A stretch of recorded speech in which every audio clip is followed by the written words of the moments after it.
Duol matayo kembe mag chiwo arita mag ji giwegi osidho chenro mag choko pach oganda ewi lokruoge michan keti e pend chike manyien mar higa mar 2025 ka gitiyo machiegni migawo mar arita kwe romo mano bagi boma ma Kisumu kod aluorane maketo choko pach jokanyo mag jopiny ewi mag arita. Kanalo sikite romo makama Nyanza Flora Muro lero ber choko pach jokanyo timo lokruoge makamano kaka yo mane omiyo ber chenro mag arita e pacho ka.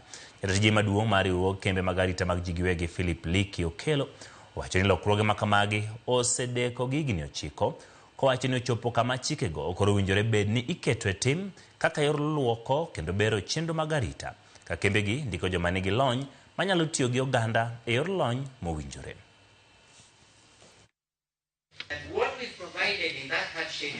We are having a public participation so that members of the security firms and other members of the public, including the national security sector present, can be able to give their views on the regulations that are with us today, 4 of them.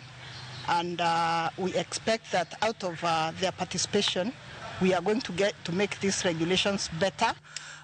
Private Security Regulatory Authority ne ochaki higa mar 2016.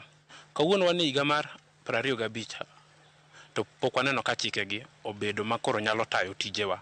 Koro en mana wach mandalo ne oseromo ni koro nyaka tim. Kik wabed gi luoro ni chikego dhi hinyo companies kata kembe mag private security. Kaparo ni gin chike manyalo nafas momiwa ni en nafas minyalo wacho ni marach maber kaeto marach igolo mabeyo koro inyalo tere parliament mondo obed chike ma regulate private security.